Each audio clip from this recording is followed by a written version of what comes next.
Assalamualaikum warahmatullahi wabarakatuh. Perkenalkan, nama saya Nurfilianisi dengan NPM 33341700015. Di sini saya ingin mempresentasikan seminar proposal saya yang berjudul Pengaruh Konsentrasi CH3COOH pada ekstraksi kolagen limbah sisik ikan bandeng dan penambahan AGNP terhadap film kolagen untuk aplikasi wound healing. Berikut ini adalah outline yang akan saya sampaikan, yaitu yang pertama ada pendahuluan, yang kedua ada tinjauan pustaka, yang ketiga ada metode penelitian, dan yang keempat ada referensi. Yang pertama yaitu pendahuluan, di mana yang kita ketahui bahwa Indonesia merupakan negara kepulauan, di mana jika kita lihat dari luas wilayah Indonesia, maka luas perairan di Indonesia itu lebih luas dibandingkan daratan, sehingga sektor perikanan di Indonesia merupakan komoditas utamanya. Nah, salah satu jenis ikan yang merupakan komoditas utama dari perairan Indonesia yaitu bandeng, di mana bandeng merupakan jenis ikan air payau yang tersebar di perairan Sumatera, Jawa, Kalimantan, Sulawesi, Maluku, Papua, Bali, dan Nusa Tenggara. Salah satu persebaran ikan bandeng yang merupakan komoditas utamanya dalam tingkat konsumtif di masyarakat yaitu di Provinsi Banten. Di Banten, setiap tahunnya dalam memproduksi ikan bandeng mengalami kenaikan. Ini terbukti pada tahun 2020 untuk daerah Tangerang dan Serang saja dalam memproduksi ikan bandeng yaitu mencapai 64% dan 28%. Namun, sayangnya peningkatan produksi ikan bandeng ini juga berdampak pada peningkatan limbah ikan yang dihasilkan, yaitu ya berupa sisik, jeroan, tulang, dan duri. Nah, berikut ini salah satu jenis limbah ikan yang mana sampai saat ini belum secara optimal dimanfaatkan, yaitu limbah sisik ikan, dikarenakan keterbatasan sumber daya dan pengetahuan dalam mengolahnya, sehingga sebagian besar limbah sisik ikan itu dibuang. Padahal yang kita ketahui bahwa limbah sisik ikan yang dibuang itu banyak mengandung sekitar 41-84% protein organik yang berupa kolagen. Nah, jika kita lihat masih banyaknya kandungan kolagen pada limbah sisik ikan, maka cara alternatif untuk mencegah yang namanya pencemaran lingkungan yang diakibatkan oleh limbah sisik ikan dan juga dimanfaatkan secara optimal, yaitu salah satunya dengan pembuatan kolagen. Di mana pada penelitian kali ini produk kolagen itu akan digunakan sebagai bahan dasar dalam pembuatan film dressing untuk penyembuhan luka dengan penambahan AGNP, karena kolagen tidak memiliki sifat antibakterial untuk mencegah adanya infeksi. Selanjutnya yaitu tujuan penelitian, itu yang pertama yaitu untuk mengetahui pengaruh variasi konsentrasi CH3COOH pada proses ekstraksi kolagen terhadap kolagen yang dihasilkan. Lalu yang kedua yaitu untuk mengetahui pengaruh penambahan AGNP pada film PVA kolagen terhadap proses penyembuhan luka.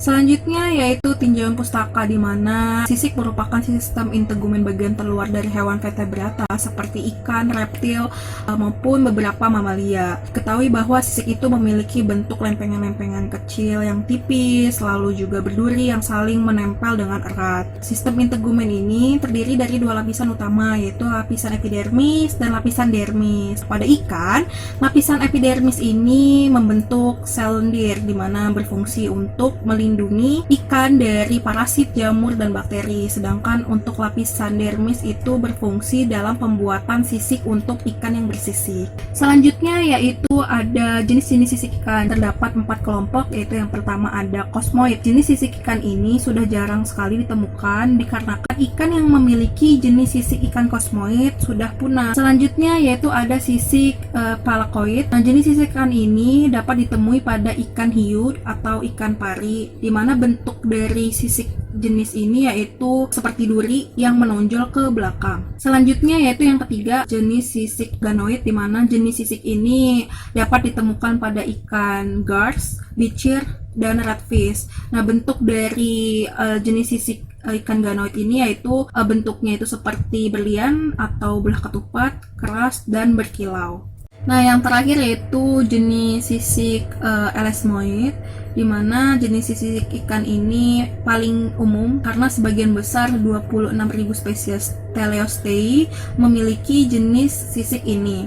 Nah, untuk bentuk dari sisik elasmoid ini yaitu terbagi menjadi dua, yaitu sisik cycloid, di mana sisik ini memiliki bentuk melonjong atau melingkar. Setelah itu dia tipis, fleksibel, dan juga translucent. Ikan yang memiliki jenis sisik cycloid ini yaitu seperti ikan mas, belut, dan juga bandeng. Yang kedua yaitu sisik ctenoid, di mana jenis sisik ikan ini memiliki bentuk seperti duri yang sama sisi dan juga bergerigi kecil. Nah, ikan yang memiliki jenis sisik ini yaitu seperti ikan bertengger dan juga parrotfish. Nah, selanjutnya yaitu kolagen, di mana kolagen ini merupakan salah satu jenis protein yang mana berbentuk dan berstruktur serat yang terdiri dari 3 rantai alfa polipeptida yang saling berpilin atau juga disebut dengan triple helix, dan juga bisa disebut dengan tropokolagen. Nah, kolagen ini berperan penting pada tubuh manusia, yaitu berfungsi untuk membentuk tulang, otot, gigi, sendi, dan juga kulit. Nah, memang kolagen itu dapat diproduksi dalam tubuh manusia itu sendiri, namun kolagen juga dapat diproduksi dari hewan lain seperti babi, sapi, dan unggas. Namun sayangnya, produk kolagen yang berbahan dasar dari sapi, babi, unggas mulai dihindarkan dikarenakan adanya isu-isu penyakit. Setelah itu juga dikarenakan memang ada adat istiadat yang tidak memperbolehkan menggunakan bahan dari hewan tersebut. Maka dari itu, ada alternatif lain untuk membuat produk kolagen, yaitu menggunakan berbahan dasar hewan laut seperti ikan. Nah, selanjutnya yaitu dalam memproduksi kolagen dilakukanlah proses ekstraksi kolagen, di mana dalam proses ekstraksi kolagen ini terdiri dari beberapa tahapan, yaitu tahapan pertama yaitu pretreatment, di mana proses pretreatment ini dilakukan untuk menghilangkan protein non kolagen, lemak, dan hal sebagainya, yaitu dengan cara perendaman menggunakan larutan NaOH. Nah, selanjutnya yaitu proses ekstraksi kolagen, di mana proses ekstraksi kolagen ini ada 2 metode, yaitu yang metode pertama ada ASC atau acid soluble kolagen, di mana pengekstraksi kolagennya menggunakan larutan asam. Sedangkan untuk metode PSC atau pepsin soluble kolagen, yaitu pengekstraksiannya menggunakan larutan asam yang dikombinasikan dengan enzim. Nah, tahapan yang ketiga yaitu tahapan terakhir yaitu proses salting out. Nah, proses salting out ini merupakan proses pengendapan kolagen menggunakan larutan garam seperti NaCl. Nah, berikut ini adalah pengaplikasian dari kolagen. Nah, yang pertama itu bisa digunakan untuk kosmetik, lalu juga untuk suplemen. Yang ketiga itu untuk industri makanan, lalu yang keempat itu pengobatan anti kanker. Yang kelima itu untuk pembuatan kapsul, dan yang paling penting yaitu adalah penyembuhan luka. Dimana yang kita ketahui bahwa memang kolagen ini berperan penting pada tubuh manusia untuk pembentukan jaringan dan organ. Sehubungan tadi kita membahas penyembuhan luka, kalian tahu nggak sih apa sih itu luka? Nah, luka itu dapat didefinisikan sebagai kerusakan jaringan yang diakibatkan oleh cedera ataupun dari penyakit yang tertentu. Nah, dalam proses penyembuhan luka tersebut harus melalui, yaitu yang pertama ada fase inflamasi, di mana fase inflamasi ini bertugas atau bertujuan untuk menghentikan pendarahan, menghilangkan jaringan yang mati, dan yang ketiga itu untuk melawan atau membunuh bakteri yang dapat mengakibatkan infeksi luka. Selanjutnya itu ada fase proliferasi, di mana fase ini bertugas atau bertujuan untuk membentuk jaringan parut dan regenerasi jaringan. Dan yang terakhir yaitu melalui fase maturasi, di mana fase ini bertugas atau bertujuan untuk membentuk kolagen baru yang mana berfungsi untuk memperkuat jaringan. Nah, untuk mempercepat agar proses penyembuhan lukanya itu cepat sembuh, yaitu dengan cara dilakukan perawatan luka. Nah, perawatan luka ini terdiri dari 2 metode, yaitu metode konvensional dan juga metode modern dressing. Nah, dapat kita ketahui bahwa metode modern dressing ini lebih efektif dibandingkan dengan metode konvensional. Ini dikarenakan metode konvensional ini dapat mengakibatkan trauma pada jaringan granulasi sehingga mengakibatkan adanya rasa nyeri pada luka tersebut. Metode dressing ini banyak jenisnya perawatannya, yaitu yang pertama ada film dressing, lalu yang kedua itu ada hidrogel, yang ketiga itu ada hidrokoloid, lalu yang keempat itu ada kalsium aglenat, yang kelima itu ada foam, yang keenam itu ada antimicrobial dressing, dan yang terakhir ada antimicrobial hidroponik. Nah, dapat diketahui bahwa dalam metode modern dressing ini untuk jenis film dressing memang sangat berkembang pesat dalam hal pembuatannya, apalagi dalam pembuatannya itu menggunakan bahan baku hewan laut. Nah, sehubungan dengan pengaplikasian kolagen yaitu untuk penyembuhan luka, di mana pada penelitian kali ini kolagen akan dikombinasikan dengan material yang memiliki sifat antibakterial, yaitu AGNP. Nah, dapat yang kita ketahui bahwa AGNP atau nanopartikel perak merupakan ion perak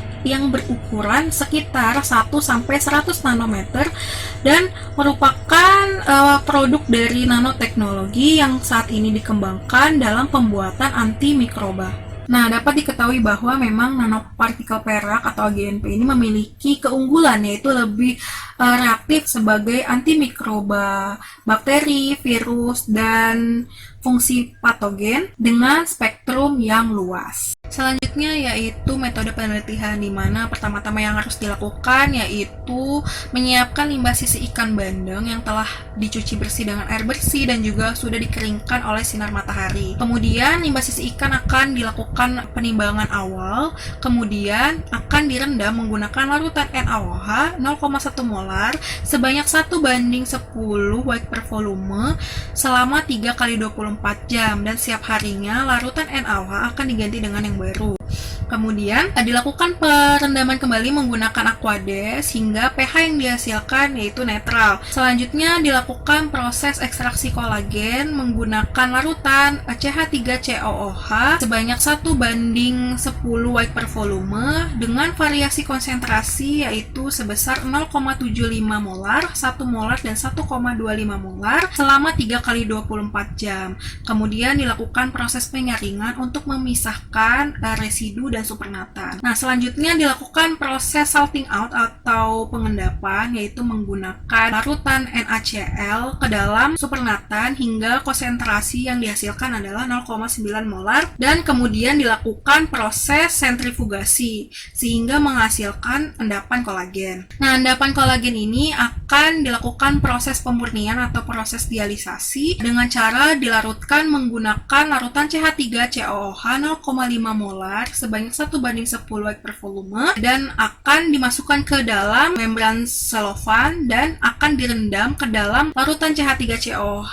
0,1 molar selama 9 jam dan setiap 3 jam sekali ganti dengan larutan yang baru. Kemudian akan direndam kembali lagi menggunakan Aquades dan setiap 3 jam Aquades akan diganti dengan baru dan hingga menghasilkan pH yang netral. Nah, setelah dilakukannya proses dialisasi, maka dilakukan proses pengeringan menggunakan freeze dryer hingga menghasilkan serbuk kolagen. Nah, serbuk kolagen tersebut akan dilakukan timbangan akhir dan juga akan dilakukan pengujian, yaitu uji rendeman, uji kadar air, uji kadar abu, pH, dan uji FTIR. Setelah itu, kolagen dengan nilai rendeman yang tinggi, kadar air, kadar abu, pH sesuai standar, maka kolagen tersebut yang dipilih untuk dilakukan proses selanjutnya yaitu dalam pembuatan film biokomposit untuk aplikasi One Healing. Pertama-tama yang harus dilakukan yaitu membuat larutan kolagen. Pembuatannya dengan cara melarutkan 1 gram kolagen dengan larutan CH3COOH 0,5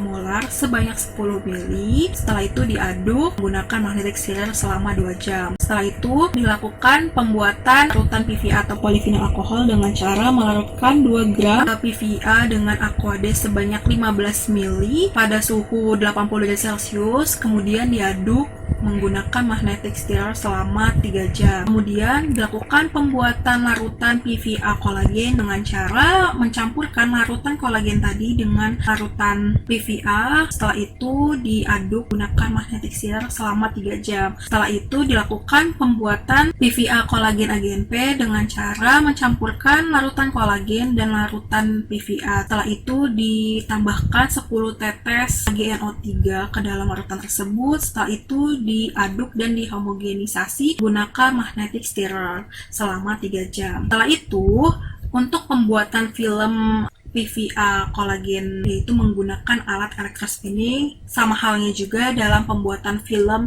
PVA kolagen AGNP juga menggunakan electrospinning. Selanjutnya, apabila sudah dihasilkan film PVA kolagen dan juga film PVA kolagen AGNP, kedua film tersebut akan diuji menggunakan uji in vivo menggunakan mencit. Setelah itu, diperolehlah data pengamatan dan dihasilkan pembahasan yang disertai oleh literatur, kemudian diperolehlah kesimpulan. Berikut adalah referensi yang saya gunakan. Itu saja yang bisa saya sampaikan. Kurang lebihnya mohon maaf. Wassalamualaikum warahmatullahi wabarakatuh.